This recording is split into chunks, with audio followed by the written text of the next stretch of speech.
Hi, I'm Sheila Kuehl. Welcome to Get Used to It. It's our first show of the new year, or if you're watching the reruns, I have no idea what month it is. But we're really glad you're here, and I have a great guest today, and the reason that I seem so giddy is because he's been talking before I'm actually talking to you.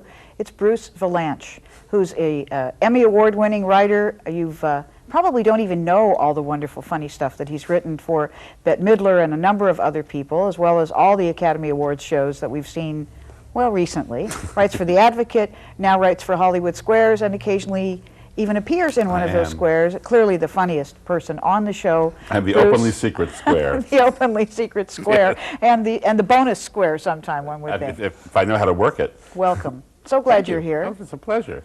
Let's party like it's 1999. Yeah, 1999. And you know, in just a year, a whole new millennium. And I'm scared. At the end of the show, I'll ask you about your plans for the next 1,000 years. Because I have to be reset personally for 2000. I have my own Y2K problem. I'm going back to 1900 as soon as the year I think changes. we all do. But seriously, though, aren't people? I know a number of people who are planning to see if they can completely rid their lives of any kind of embedded time chip, as though they know, you know, what it is. But I don't know if we can really do that. A little late in the game. Well, I have a 34-year-old car, so nothing in it is, you know, depends on anything but me. Right. You know, the windows roll up like this, etc. But enough about me, Bruce. I have still been 34 years old, but it depends on me a lot. Well, this show is about you. Yeah, about me. Yeah, it's about you, the world's funniest man. Oh, God, Well, it's certainly in the top 5, I think. Really? That's, Yeah. oh. But, Gee, thanks. So where did Robin, you've been knocked down a peg. Where did this funny life start? Paterson, New Jersey, which is a laugh riot. Really? It has riots, and it's a laugh riot. Actually, I was born in New York, and I was taken to Paterson, New Jersey at a tender age, which was the first of many affronts against my sensibility. I was forced to leave New York and go to Jersey very early, but I grew up in Jersey, and I had a good time. But I was in New York a lot, and I was acting a lot. I was a child actor. I was a child model. I was a charming chub for Lane Bryant. And what kind of acting as a child? Well, actually, I always played older men because I had a very deep voice, and I was big. And so I would play like Joel Grey's father in the stock production of Come Blow Your Horn. I was half his age at the time. I am no longer half his age. Just so for Joel's sake, I have to point this out. Good. I did a lot of that kind of acting. I did every Stubby K part, all the musical comedy, you know. Sit down, you're rocking the boat, that kind of stuff. Now, how did you get into this? I was... Is this a show business family? Or? No. My mother was kind of stage struck. My father was a doctor, but from a very early age, my mother said I would learn to read by reading the movie ads in the paper. The first words were like I could read were mayo. We think it was Virginia mayo. Could have been mayonnaise. We're not sure. Might have been. But I would read the movie ads, and I was always sort of struck by this. It's almost an argument for some previous life, you know, where, I don't know, I was a holdover from, I was Mrs. Patrick Campbell. I was a great star of the London stage. I think you were. Could very well be. She had as much facial hair as I did, so it's entirely possible. I've seen pictures. No one can sue during this show. You understand? For anything said, this is not the management responsible here. It's all me. It lays on me. Now, did you have a good time? You know, a number of people have asked me, because I obviously also acted as a kid, and they always think that you were forced into it by your parents and that it was just drudgery, and people say, oh, well, you never got a childhood. But for me, it was just the opposite. I loved it. I mean, it was what I wanted to do. I didn't want to have a childhood. I didn't want to do anything as mundane as all of that. I mean, I was rooting for Auntie Mame from the get-go. I said, all right, give that kid something different. I never was interested in any of those the regular activities, but that's partially because I wasn't an athletic kid, and it was so important. It probably still is, but it was so important in those days, and I liked all those exotic things. So I was much more at home in the theater and working around adults than I was around kids my own age. So does any of that relate? I mean, some of those sort of code words as well about not sort of liking what other kids liked, and certainly we all felt that we were very different because we were exotic, we were actors, we were in the theater or whatever. But how much of that related to being gay? I mean, you probably knew you were gay at an early age. I did. I was always attracted to boys, and but it never occurred to me that they went hand in hand, because I had also had friends who were not athletic either, but they weren't attracted to boys, and they let me know it. But I never thought that the two of them were the same, although in later life I think, well, maybe there's some kind of a link. Since the attraction to other men was always natural and obvious, and it was never a startling revelation to me, I couldn't really correlate the two of them. But I suppose that some psychologists really could if they bothered. I tend to believe in a gene. I tend to believe it's a thing that happens. It's genetic, and we don't have a control. And all the other stuff that happens is other stuff that happens. But you were you had told me before that it wasn't so clear that you were going to be just gay or wanted to be, or it was clear to me what I desired. I was a classic bisexual. I probably still am. I mean, I'm attracted to women. In fact, you're looking pretty good right now. Thank you, Sheila, Bruce. but, you know, it's the dead of winter, so anything Watch can happen out. in hibernation. True. I always wanted to have everything. I wanted to have a wife. I wanted to have kids. I wanted to have a house in the suburbs, a picket fence. You know, that I really wanted to have. I wanted to have Beaver's life. I was even willing to have Beaver. I was happy that way. But I finally came to the realization that I really was attracted to men, and I felt that any woman who I was going to invest all that energy and trust in, and who was going to invest all her energy and trust in me, deserved better than a husband who was going to be running out to the Greyhound station every night, you know, looking for a hey sailor. And so I shut that part of my life off. I just said, this is not going to be, I'm not going to be able to live that way honestly. And so I chose to live the gay way, which was the honest way for me.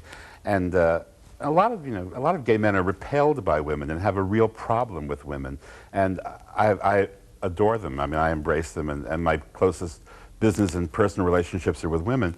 So, I mean, my manager is a woman, my agent's a woman, and Bette Midler is my longest-standing business relationship. It's been almost 30 years, and she's several women. At least. So you went off to college, but how did you transition from acting to writing? Because I think it's for writing that we know you best. Yeah, I know. I was acting, and I went to college because I had started writing about show business when I was in high school. And I was always acting at the same time. And I went to college, and I thought, as I was doing the acting, I thought, well, when I get out of here, because I was in the 5-year stay out of Vietnam program that everybody was in, except Oliver Stone, apparently. Everybody I knew was trying desperately not to go to Vietnam. And so I was there, and I kept exploring new things to do career-wise. And I thought, if I go to act, if I go to New York and become an actor, then I'll be sitting in rooms with like Paul Sorvino and Jimmy Coco and people who, you know, are vaguely rotund and jolly like me. And I'll be really competing with them. And I thought, why do that? I was writing and I was selling pieces to newspapers and magazines. I was getting work, and I was getting asked by the movie studios to come out and here and be a consultant. Because in those days, the student revolution had taken over, and they had first identified the youth market as a really viable market, not just pictures for kids, but they realized that a picture like Easy Rider was a gigantic success, and there was a whole new audience out there. And they didn't know how to connect with them. So they would go to campuses and read the movie critics on campus, and they would fly them out to Hollywood and ask them for the key to the new direction. And so I was being flown out, and I would sit in these rooms, you know, with these guys, and this was the 60s, right? So I'd sit there in my paisley shirt with my beads, you know, smoking dope, with a bunch of guys who were in paisley shirts and beads smoking dope, and they were in their 60s. And I was in my 20s. Yeah, it was ludicrous. I thought, this is a great way to make a living. But I said, if I keep the writing up, I'll be able to do this kind of stuff, and it made me laugh a lot. So I continued the writing, and the acting kind of shunted. And when I got out of college, I had a bunch of offers from newspapers. I went to the Chicago Tribune, and I was their rock critic. I was the wipe-up TV critic. I was the movie critic, and then Gene Siskel was the movie critic, and I was the theater critic. I was every kind of critic. And I met Bette Midler shortly after I got there. She was on Broadway in Fiddler on the Roof. She was playing Seitel. That was the oldest daughter who marries Muttle, the tailor, Leonard Fry. And she was sharing a dressing room with Adrienne Barbeau, who was one of the other dancing daughters, and Pia Zadora, who was the youngest daughter in the crowd. And 3 girls with the biggest boobs on Broadway. You cannot get through the dressing room door, these 3 girls. It's just gangway. We need more room. Anyway, so Bette on her at midnight would go and she would sing in a club, and she would sing at the Improv, which was run by Bud Friedman, who became her manager. And Bud Friedman and I were friends because I would do stories on his clients who would come to Chicago when they played clubs. And he called me and said, "This girl's coming. She's in Fiddler on the Roof. Don't hold that against her." Because I thought, oh, she's in Fiddler on the Roof. She's going to, it's going to be like a peasant woman's going to walk through. So go, if you like her, do a story on her. So I went to this club where she was appearing, Mr. Kelly's, and she was opening for Jackie Vernon, who was a deadpan comic, who was very popular at the time. He would never crack a smile. He would say, "When I was a kid, I was unwanted. Now I am wanted in 13 states." That was his act, and he was priceless. Anyway, he had an audience of people who looked and sounded like Jackie Vernon. "I will have the halibut, potatoes on the side." And this was the audience. So she came out, and she wore she had her hair, huge red hair, and an orchid in her hair, and she had a blouse tied around the waist, Belafonte fashion, and no bra. Which this was like 1970. So this was a women's liberation. So this was considered a feminist, a political statement. Right. In her case, it was a terrorist act. She came out in this thing and tuxedo pants and springalators, which were like the old Betty Grable kind of wedges. Right. And she sang, her opening number was Shaboom. And she came out from the kitchen, shaboom, shaboom, shaboom, shaboom, clanking. And you heard forks dropping and, people's teeth landing in glasses. I mean, they were just stunned. And she got on stage and did the most amazing act. She hardly spoke, but there was such energy. And the choice of material was so eclectic and intelligent. And I thought she was great, and so I went up to her afterwards and I said, "I'm going to write a column about you." And so we sat down and I did this story, and a couple of days later, she called and said, "That column is pretty funny." And I said, "Well, you're funny. You really should talk more on stage." She said, "You got any lines?" And that was the beginning, a phrase that has echoed through the corridors of time. I mean, I'll go home today and there'll be the answering machine. I'm doing a thing, she's on Letterman. Got any lines? So I started writing, and Bette was like a magnet. I mean, she attracted the best people, and they all began branching out. I mean, her piano player was Barry Manilow, and her backup singers were Melissa Manchester and Luther Vandross, and Peter Allen was her opening act, and I mean, the dresses were done by a girl who was did the wardrobe for Fiddler on the Roof, who became Norma Kamali, and the guy who threw together the choreography in one evening was Michael Bennett. I mean, all these people went on, and so I went with them. I would write different things for them as they broke apart, and at the same time I was writing for the paper, and I was writing for other people who I met, like Lily Tomlin and Flip Wilson and Richard Pryor. They were coming through town, and I wrote for them. Finally, Bette's dresser had an act. Bette's dresser's brother had an act called Manhattan Transfer, and we went to see them after much nudging from the dresser, and they were incredible. Bette had a dresser who was. We bailed her out once in Las Vegas because she got off the plane. She had 3 joints braided in her hair, and was wearing 6 or 7 dresses, one on top of the other. And we went down to the police. They didn't know who she was, but they just arrested her on sight. And when we got to bail her out, I said, "Why are you wearing all these dresses?" She says, "Bruce, no matter how much drag you pile on, you can't hide talent." So she put together this act, Manhattan Transfer, and we went to see them and loved them. And we put their show together.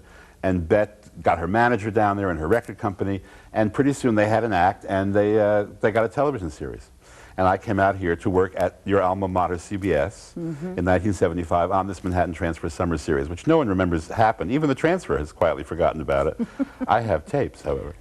And, well, and in those days, you had acts still that were doing shows on television. Right, I mean, there exactly. were variety shows. There was a lot of variety. There was a big variety show every night on TV in those days. I mean, Ed Sullivan, Carol Burnett, Dean Martin, Mac Davis, they were all. So I stayed, and I started writing those shows, and not knowing that I was ringing the death knell. I mean, with Donnie and Marie. Oh, I don't think it was just you, Bruce. It wasn't me, but no. Well, it was cable. Cable killed variety. I don't know. I don't blame it. You think what? You think of the form?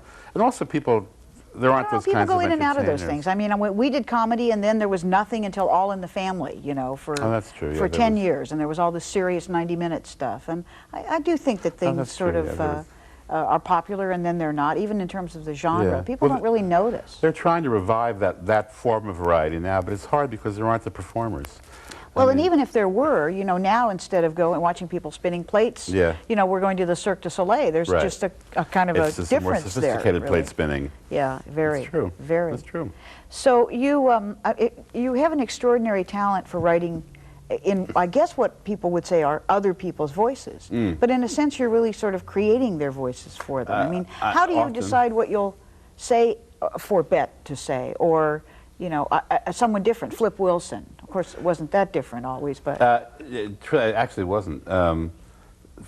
With Flip, actually, a lot of it was Geraldine, which was Right. which was wonderful. I mean, it was a unique character because it was a sassy black woman, and there really hadn't been one at that point. I mean, I can't think of anybody except, you know, Sapphire Stevens, I guess, but she wasn't sassy. I mean, she just was like Alice Cramden. She just kept putting him down.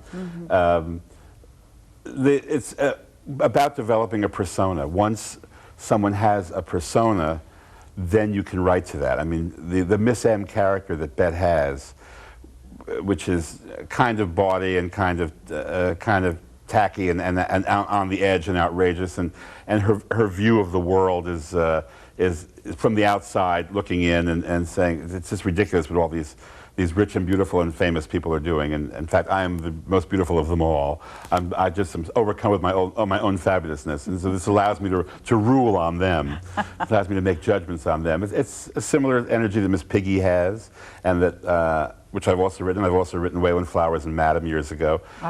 It's actually a favorite energy of mine, a way to comment on the rest of the world, on them. maybe it's the true Bruce. It could be. It could be coming out. But it's also an extension of one facet of Bette's personality. It's who she is when the light goes on. I mean, it's that very big, compensating for the fact that in reality she's very bookish and can be quite shy and unprepossessing. Nobody realizes that, but because they only see her in work situations. But she can be quite a quiet person.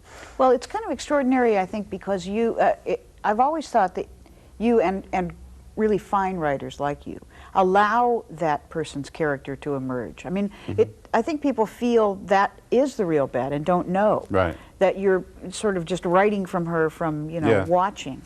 With Lily, I think people do begin to suspect that either there is no real Lily, because you hardly ever see her out of character in any way. She could be emceeing something and she does it in one of her characters. And I think it allows, in a way, it allows them to have such a persona to really sort of fill that out with your words. Right, exactly. It's an important role. But what about what you do for your own voice? My own voice? Yes. Well, it's Lauren Bacall before noon. In his own voice. Yes, then after the cough medicine wears off, it works its way up to higher dudgeons by the end of the day. It's Julia Child by 4 o'clock for high tea. What is my voice? I don't really know what my voice is. I think it's probably an amalgam of a lot of those things. I'm somebody who's always been out and who's always been, I guess it's kind of like honey and vinegar. I mean, I will make a sharp comment about somebody, but then I'll have something nice to say about something else. I'm not quite sure. I haven't analyzed it. I guess it's one of those things where you think, oh, if I think about this too much, maybe it will go away. No, well, I know that or get better. Artists often think that what they do is kind of by magic, because you know, you better not open and look at it too It really much. is. But it's interesting. Then you have Woody Allen, who can't stop looking at it. I mean, who's an analysis like every day of his life, and then runs off with the adopted child. And I don't understand why he needs analysis when he makes his movies. I mean, yeah, exactly. It's not like he's asking us to do it for him. I know, but but it works for him. What can I say? But it was interesting when I said your own voice. You said, "Well, I've been out." Yeah. What's the connection there? Is it? I mean, I can't say because you're gay you're funny, or because you're gay you understand these women. Or maybe there is something there, but what did you mean? What I meant was it's an intrinsic part of who I am, and I think I think probably because I never wanted to be false about it, it kept me from doing a lot of things that I would otherwise have done had I been willing to say, I'm straight, or I have a double life, or this is something I don't talk about. I might have gone further in acting. I might have said, okay, I'm just going to be an actor, or I'm just going to be a television personality. I might not have I've gotten into this look. I might have affected a more ordinary look, but it was something which I wasn't prepared to subvert. I mean, it was a part of who I am, and I use it all the time, and it's you know, it is part of my voice. I mean, somebody once said to me, "Oh, I heard that joke last night, and I knew it was you because it was filthy and topical." Two things to be known for. But I think that was it. It's always been a part of who I am, and I've said years ago that I've always felt that professional homosexuals should respect the rights of homosexual professionals, because I've always felt that I'm a homosexual professional. There are people who are professional homos, and I'm not. I mean, you could put up a good argument because I use it so much. Certainly on Hollywood Squares, I play the gay card constantly because it's funny and because nobody else will, and because it still has that sense of audaciousness to it, that somebody will actually, some huge guy sitting up there will not be afraid to say, well, yes, there are men in my life. You know, that kind of energy. So so I use it all the time, but it's not. That's not just what I am. I mean, it's if this isn't too long-winded an explanation. No. I understand the distinction, Yeah. and I think that there are a number of people in the industry who we all know live in glass closets and think that if they simply don't, not just play the gay card, but even reveal, you know, that it's face down on the table, that they're going to be saved from something somehow. But you said you needed to. I mean, in order to have one's own voice, you need to kind of be clear about who you are and honest. So I guess we don't want to criticize people who don't feel they can come out yet, but do you see that they're so much more successful, or that, you know, that it serves them well, kind of to hide? Well, in some cases, certainly. I mean, although the times they are changing, it would be hard. It would be hard for a man who makes a big living singing romantic ballads on the radio 20 years ago. It would be very hard for that man to come out. It's not hard today. I mean, I don't think anybody has. I mean, George Michael is a rock and roller, and he was kind of forced out. Right. But it would be an interesting test to see if somebody could do that. I've always felt that I never understood the rationale of dragging a person out of the closet, kicking and screaming. What kind of role model does that set for somebody who's in Dubuque, Iowa, wondering if it's okay to be gay, if one of his favorite singers is forced to admit this, not of his own free will? I mean, how nice is that? I mean, well, not only that, but normally when you're dragged out of the closet, it's because someone wants to show that you're a hypocrite. Yeah. You know, you haven't admitted it. So what are you doing? You're showing someone to be a bad person. Right. And I agree with you. It never made sense to me either. So, and people will come out when they're going to. I mean, obviously, we keep hammering the issue home that the only way we're ever going to make a difference is to be visible. Well, it's also interesting to me that a number of the people you've written for are women.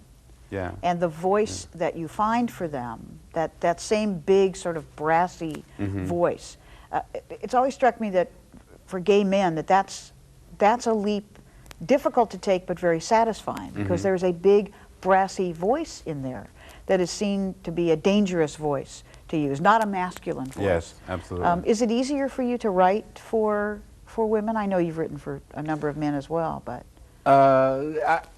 you know, I suppose, although I couldn't really cite an example. I mean, I have a good time writing for both, so I don't know that it's easier. I will say it's easier to write for a character, whatever the character is, than it is to just write for a person, because when you're just writing for somebody, then it generally is tied into that particular job. If they're on a certain show or speaking at a certain place, then you can use those references. But in a general way, if somebody has a character that you can write to, I think it makes it easier. But then if they're a man or a woman, I think it's probably the same if it's a man or a woman. And obviously, a lot of the women who I write for do have those big characters, and some of the men do too. I mean, they're larger than life. Larger than life is good. Yeah. So, but what happened? You were writing for these variety shows, but recently you've really made your mark in many of the awards shows. I mean, that's Well, where you won your Emmys, right? I won 2 Emmys for writing 2 Oscars, which confuses my mother no Yes, end. I can imagine. She keeps saying, "Where are your Oscars?" I didn't win those. But variety television ended. Really, cable really, I think, put an end to it. It didn't make much sense for big stars to do network television shows when they would have all that interference from sponsors and from networks, when they could do a show on cable, do exactly what they wanted to do, have no commercials to worry about, no sponsors to worry about, and own the back end of it, own the home video rights and the overseas rights and all of that. So, you know, if I were Madonna, I would certainly have done those HBO shows and not the NBC special. Because, you know, you can imagine Madonna sitting there with the guy from Kraft Cheese telling her she's showing too much cleavage. I mean, I've been in those meetings. So that effectively ended variety television. And it staged a mini comeback. It held on because there were these award shows that would happen every year, and it was an excuse to get a lot of celebrities together and put on a show and be seen by this audience. And so they became more and more popular, especially as it became cheaper. It became cheaper to do an award show than one episode of Seinfeld, because you were paying everybody on Seinfeld so much money. So you could have all of these celebrities getting together. And as a result, there was a proliferation of award shows, of what Daniel Borson called pseudo-events. You know, they're just not real. And I've done them all. I mean, I'm down to the American Bulimia Awards. I have nothing left. I've done Animal Actor Awards. I did beauty pageants. I did Miss USA. I did Miss Black Teenage Idaho. Isabel Sanford was the winner. There was absolutely no one left. I mean, not a large field of entry. I've done all of them because, well, first of all, they were exciting. I wanted to see what Miss USA was actually like. I just couldn't get over the idea of it. And also because that's variety. That's where that television has landed. And because I was writing movies that weren't getting made and doing pilots for sitcoms that weren't getting picked up. And yet every year they give out the Tonys, whether you like it or not. They're going to give a Tony Award to somebody this year, you know. So I just kept doing those. And the future. Well, now, I'll be in Hollywood Squares for the next 30 years. Well, that's not like a mortgage. Megastardom in my menopause. It's sort of like a mortgage on I that. know, in the millennium. It's a big hit, you know. So I know. And it's a dream gig. I get to go in and sit in that Paul Lynde, Bitter Queen Square, and crack wise. And I write it. I throw jokes at everybody, and we tape it on the weekends. We do 5 shows a day, so we do 2 weeks in a weekend. And that's about 600 jokes that we have to come up with. Wow. And I have a staff working with me, but I'm di capo di jokes. So, I mean, I will be doing that for a while. And then there is, I don't know what will happen, because as we speak, there is a documentary that has been made about my life in the comedy gulag. Wow. Which is called Get Bruce, as in Get Bruce, but it's like Get Bruce. And it was made by a man named Andy Keene, who runs a company called Kaleidoscope, which is a big coming attraction trailer house. And Miramax has bought it, they're distributing it, and they're showing it at Sundance this month. Wonderful. We have 4 screenings at Sundance, out of competition. So we won't get in the way of these sensitive coming-of-age films that will no doubt dominate Sundance. Or the splatter movies, my favorite, the kind of like faux Tarantino splatter pictures, which you see a lot of now. But we'll be up there, and then it'll be distributed by Miramax. So after that, I mean, it's either I'll become just a gigantic star, or I'll be like Isaac Mizrahi after his documentary and go out of business. I don't see you ever going out of business. Now, is there an autobiography in the Well, you know, works? I've been writing one, and we thought we would issue it as a study guide, a companion piece to the documentary. But we didn't quite get that together because we weren't sure when the picture was going to be released. So I figured, okay, if they go to see this movie, then maybe they'll buy a book. So I don't know. We'll see. We'll see what happens. But I have a lot of advocate columns I could fling together. That's true. But also I've been writing it all along, so it's it's on some back burner somewhere. Well, you know, it's interesting what you said about professional homosexuals rather than a homosexual professional. And certainly I've been the recipient of your generosity in showing up at a couple of fundraisers for me. On Ice. On Ice. Zelda that was on the Ice. Best. Oh, my favorite. Lord, I emceed a benefit on Ice. And we had to skate out to the stage to raise money for the cause. They don't know that I'm a real politician, but I must be, because out I came on the Zamboni, you know. That's what you did. Waving. Oh, it was really fun. But I know that you're very aware and have been involved, partly from the do-gooder, let's show up at the benefit or the thousands of benefits role. Yes. But this is a movement that has really made a difference in the past, quarter century. And I think it will continue to make a difference. And I wonder, from your perspective, as a homosexual professional rather than a professional homosexual, I don't know where I fall in that one. Let me switch caps. Yes, please. What you think about all of this activism and whether it's had an impact on the industry as you see it or not. Because you said very rightly, well, I can't name one exactly, who's sort of out, or one of those romantic singers or a romantic actor who will take the risk. Right. Because people say to me now, oh, please, isn't that all over now? I mean, why the industry's so accepting, everybody's safe. And I say, well, then name me, 3 major stars who've come out, and they actually can't. Yeah, I know. What does it look like from the inside? It's bizarre because I had made the argument a couple of years ago to David Geffen. I said, why don't you guys take your money and give it to me? No, that was another argument I made to him, and I lost that one That's too. good. So they said no, and then? They said no. And then I said, why don't you go to one of these big closeted leading men and say, we will make your next 3 pictures at your price. Because the argument always is, if I come out, the town will abandon me. Okay, here we're coming to you and we're saying, we're not going to abandon you, we'll make the movies, you'll make your money, and we'll see you over whatever the reaction is. And he said, that's a great idea, who do I go to? And I said, well, I couldn't think of anybody.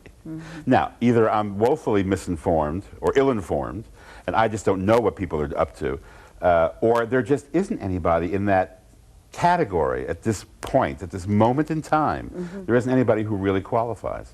And I tend to think that that's the case, and that won't always be the case, obviously, but certainly in the record business there were a lot of closeted, and there still are a lot of closeted people. But I think that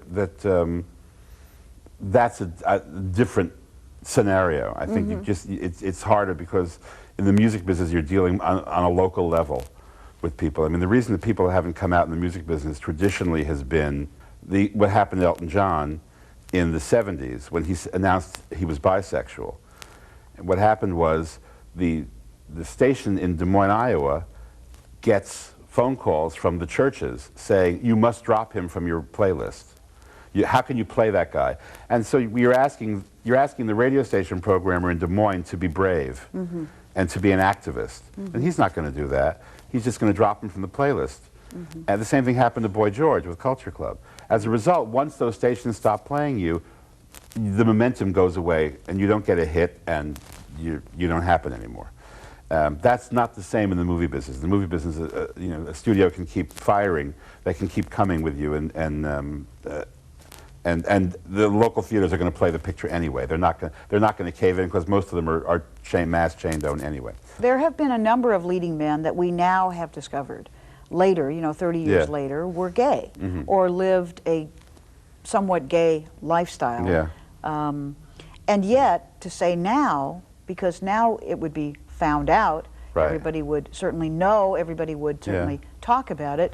Now we can't name a major star who really is gay that we wish were coming out. I mean, from what I just heard you say. I guess I can't, unless I'm overlooking somebody, I can't. Well, maybe there's, with this spotlight now on everybody's, telling the truth and knowing everything about everybody, and there being no shame in any way about talking about it, maybe there's a certain amount of self-selection even worse than it was in the old days when the studios would just cover it up and, make you get married to somebody, and then everything would be fine. But it's kind of intriguing because everyone thinks it's so much better. And look at the flip side of it in terms of what we see about characters. I don't know, I mean, I watch Will and Grace, and I think that here's a straight man playing, I think very well, playing, the gay lead in that show. And we see gay characters in numbers of things. Does that make a difference in I guess, what America's thinking? Oh, sure. I think it's made a difference for a long time. Going back to All in the Family, when they started having a gay character, I think that it's been a progression all along. I mean, when Billy Crystal did Soap 20 years ago, it made a tremendous difference. It's not a new phenomenon. I mean, it's now being codified. Suddenly somebody's adding them all up. They never used to add them all up. But if they had, they would have discovered that there were quite a few all along the way, because it's a part of life. I mean, people write what reflects their reflection of life, and they see that all the time. And I think that we all know that ultimately the only way to combat homophobia is for people to know somebody who's gay. And that entails people who are gay coming out and letting their friends and lovers know. Well, their lovers know, but I mean their loved ones know sometimes. that, you know, and they sometimes know too. You know, it comes back to the visibility issue. But mano a mano, it's difficult not to embrace people who are different than you are when you're, you know, on the same level. Right, and especially if you already love them. I Yeah, mean, exactly. I didn't come out to my parents till I was 40, and it was a great risk because they'd already invested 40 years in me. Yeah. And they were certainly older than I was and felt Yes. they were getting along. So what were they going to do? Go, you know, Yeah, right. get out of my life, which they could have, and thank Sure. God they didn't. I couldn't extreme ask you extent. about your folks. But just to finish this point, because it's so devastatingly brilliant, I wouldn't want it to Please. just go away. In our modern culture, in the last 10 or 20 years, where so many people's families are fractured, and so many people live with extended families, and so many people actually identify with people they see on television and make them part of their extended family. I think it's been very important that that extended family has included gay people who they relate to, whether they're played by straight actors or not. The idea that there are gay characters who they relate to as human beings can only help when they actually encounter real gay people, which we hope they will encounter more of as more of us come out. Well, the power of television, especially television, I think, because I don't believe there's been anything else quite so ubiquitous in our lives and so accessible. Because radio, it was engaging, but it wasn't the same because it didn't have the extra component. The movies you go to, and I know there's some impact, but then you leave somehow, and it's kind of like a small piece of your life. The internet hasn't quite gotten there yet, but television, it does make you feel like they're part of your life. I mean, people used to write me letters and say, "You come into my living room every week." Sure. And that's exactly what it was. Absolutely, I mean, it was yeah. coming to their house and kind of performing. I mean, there was certainly no engagement, but I think that the impact is it's very powerful in terms of what people say and what they're like. Sure. But you were talking about this extended family and about fractured families. What was your family like when you were growing up, and how were they about knowing if they knew you were gay? My family, I think, always knew, although we never spoke of it, but until I was old enough, in high school, I guess, to really talk about it. And then it was only because they were so confused. Because I always, you know, had Myra Greenberg, who I was going to marry. We were going steady. And then they would find me with these guys, you know, and I think they were really, they never got the yin and the yang. They couldn't quite figure, they knew that I was doing this stuff with boys, but they didn't quite understand how it squared with Myra Greenberg, who I was also doing it with. So it was tough. It was a tough call. So I think they were mostly concerned that I was going to elope, you know, or do something really, really rash. I think that when it came down to, oh, he's only gay, it was like, oh, well, okay, that's not, at least he's not going to, you know, marry a black girl. At one point I was threatening with that. I had a girl. And that was even worse. Oh, yeah. Well, it was scary. I mean, it was scary, but I think that they realized it was some kind of a political statement. I mean, I was, and she was fabulous. I mean, we were never going to get married. She wouldn't marry me. I mean, but the idea of it, the specter of it, you know, haunted my family. But they finally, when it became clear, you know, when I told them, you know, what the story was, which I finally did when I was drafted. It was the lottery. The draft lottery had come in at the end of the Vietnam War, and I got a low lottery number, and so I had to go for the physical. And I said to my father, I'm going to check the box, which meant that you said, oh, you were practicing homosexual, you know, after you did the joke. No, I've got it down pat, thank you. He then checked the box. And he said, well, is it true? And I said, well, yeah, it's true. He said, well, then go ahead and do it, but know that this will follow you for the rest of your life. This will be on your record. And at the time I said, there's no government job I could possibly want that this would get in the way of. In fact, I said, I'm checking the box so I don't get a government job. Yes, and that made sure of it. Exactly. And it was true, so then I was treated actually with quite deference and respect by the draft people. I was amazed, because I thought that I would get lots of little jokes and stuff. No, they sent a shrink in, and he asked me a couple of questions, and I guess I passed. Had to make sure that, or you Yeah, didn't really. pass, right? Had to make sure you were really gay Right, by really, analyzing you exactly. for 5 Asked minutes. me to sing the trolley song. Important stuff like that. I see. Defining What else things. was on the test? Really. I just had to do the Betty Grable pose over the shoulder and say a Good, few good. things. It was a period thing. So they were very cool. And in fact, my father had actually fought for me at one point when I was at the Ohio State University. I was being blackmailed by a student who claimed that we had sex, and the irony was we never had sex. I mean, Oscar Wilde at least got a piece of those hotel porters. I never even got anything. So and I gone to the police. I called my parents and said, "What do I do?" And they said, "Go to the police. It's you're being blackmailed." And we went, and the police turned it over to the school, and the school, in their wisdom, decided to discipline both of us, him and me. Him for blackmailing Him for blackmailing me, and me for being gay. Me for being blackmailable. And they decided, they investigated, and they dragged everybody out of my dorm, and they said, "Is he a homosexual? Oh my God. Has he ever approached you?" And as it happened, I hadn't approached anybody in the dorm because I was too smart for that at that But point. still, that must have been devastating. Oh, it was horrible. It was awful. And I moved out of the dorm. I mean, it got me out of the dorm, which I actually was grateful for. But it was an awful thing when it happened. And they had this hearing, and my father flew out for this hearing and actually did that scene out of Splendor in the Grass. And Pat Hingle comes in and pounds his fist on the table and says, "You're persecuting this child, and you mustn't persecute this child." And, basically, we all felt that I was being marked as like a rich Jew who would pay up. And this being Ohio and this being the 60s. And being like a rich gay Jew. Well, I don't know which was worse. We weren't rich, but gay and Jew we were. So, but he had been really wonderful about that. And they backed down immediately when they realized that they had a serious parent on their hands, who was himself college educated, was a doctor, and would make trouble. They backed down. But a lot of other people, I'm sure, got chewed up and spit out by that system, which I hope is no longer in place there. I suspect it isn't, but... Well, if not there, other places. I yeah. went through the same thing.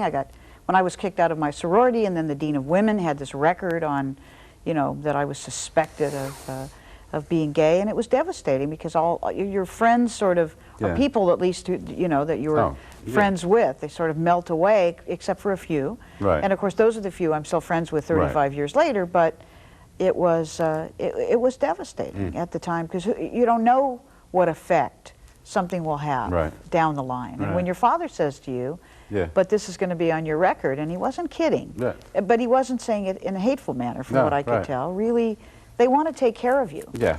Parents want to say, okay, but do you know what you're getting into here? Right. Not sexually, but in society. Everyone will hate you, parents always say to their kids. Oh, my mother said, You'll be alone, she would say. She would say, you'll just be you won't have any family, you'll be by yourself.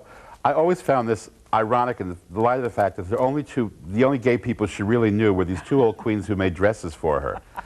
And they were like a married couple. They had a little atelier in New York, and the name may have given it away. It was Kind of Heaven.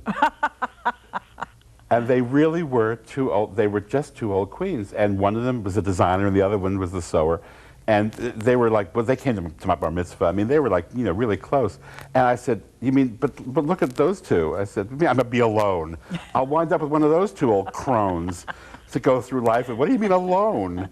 What is this alone stuff?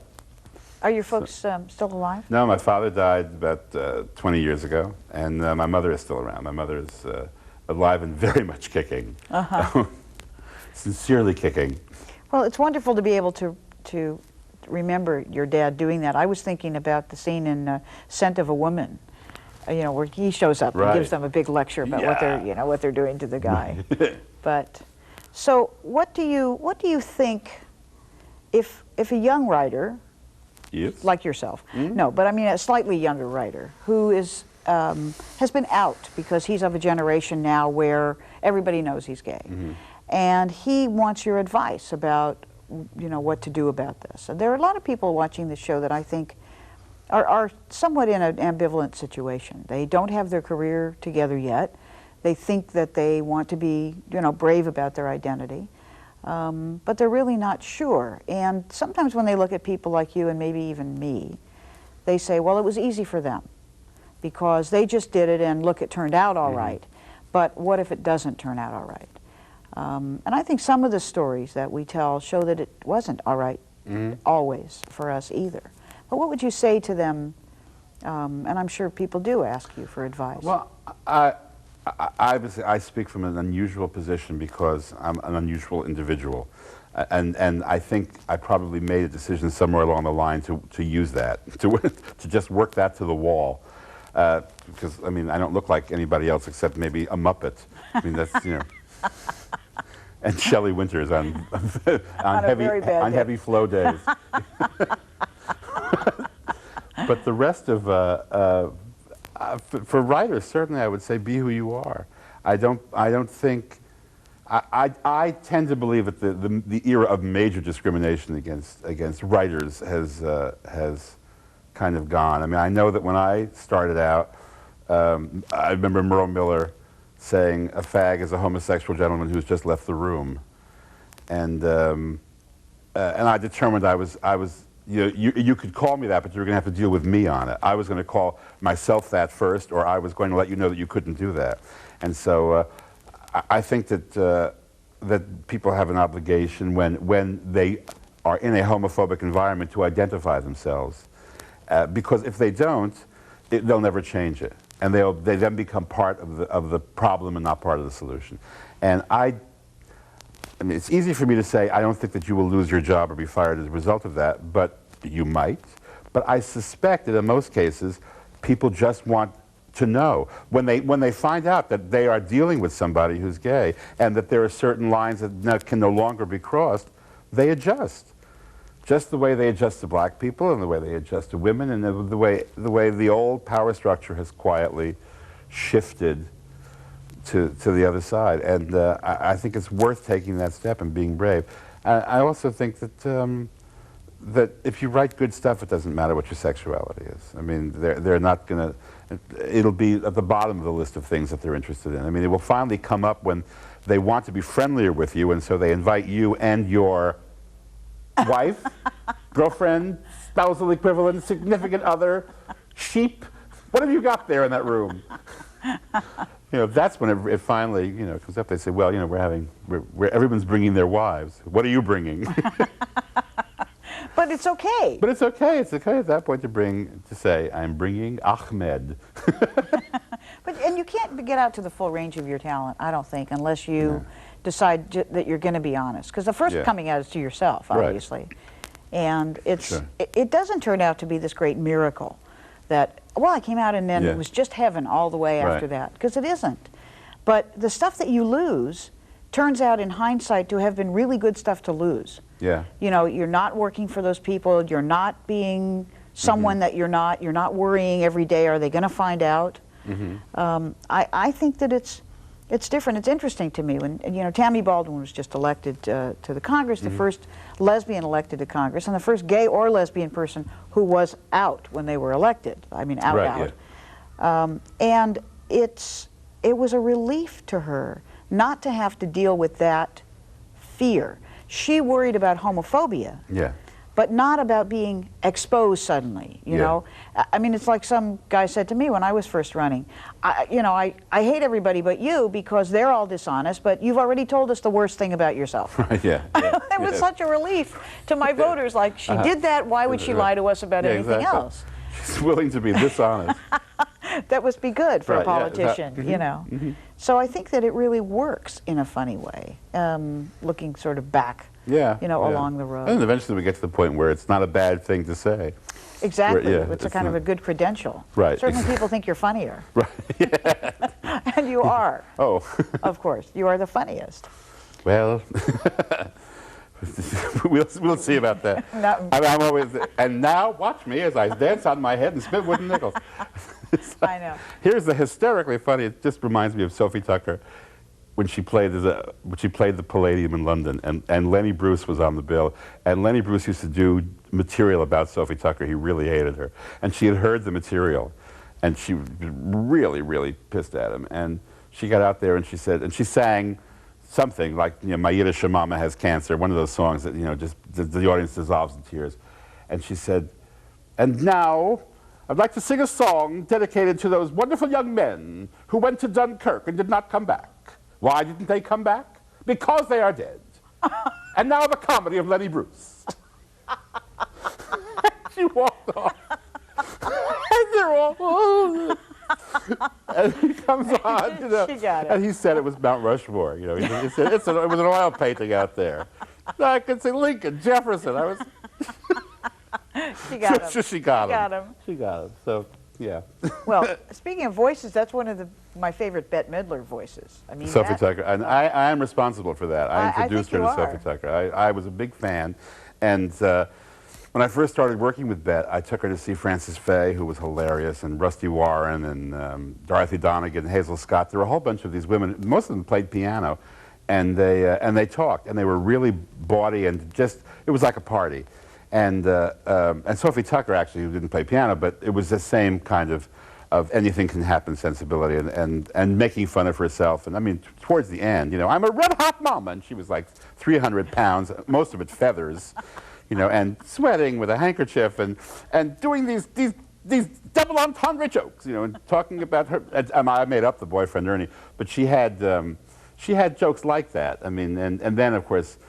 I got other jokes from other people, and that were real. Red Fox gave me some classics that were, "These are too dirty for me," because you know when he told them they were really filthy, but to have some bawdy old woman telling them sort of cleaned them up right away.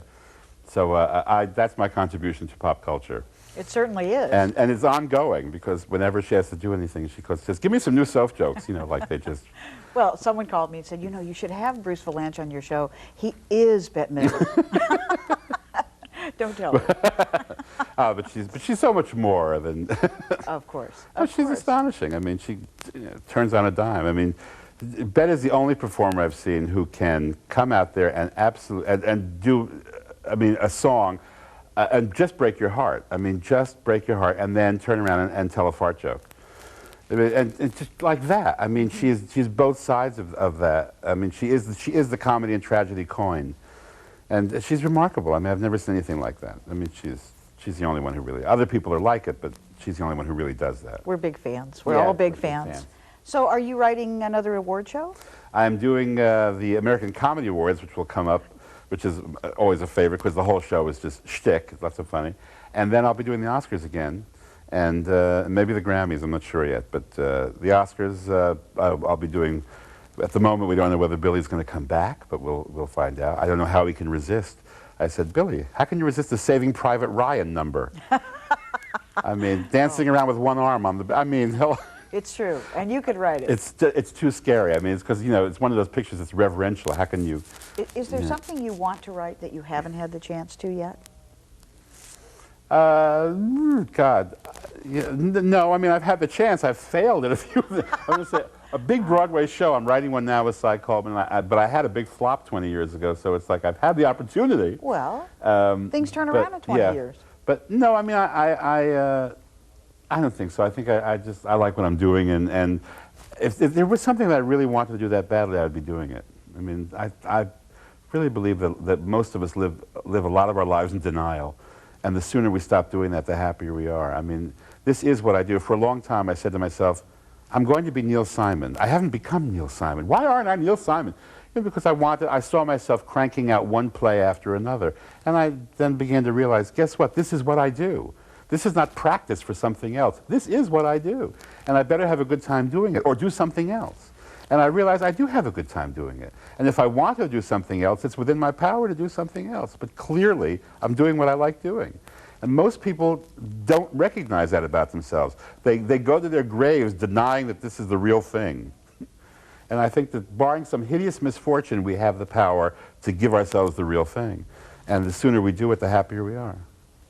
Bruce, you're not going to believe this, but there's only 30 seconds left, and you Jesus, just that was such a delivered good the close. best line of the show. Oh my What God. a writer! And you Author's knew, didn't message. You knew.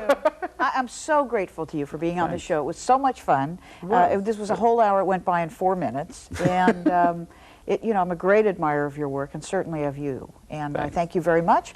I hope you enjoyed your time with us. Remember what Bruce said about doing what you really want to do, and this is it. So you might as well get used to it.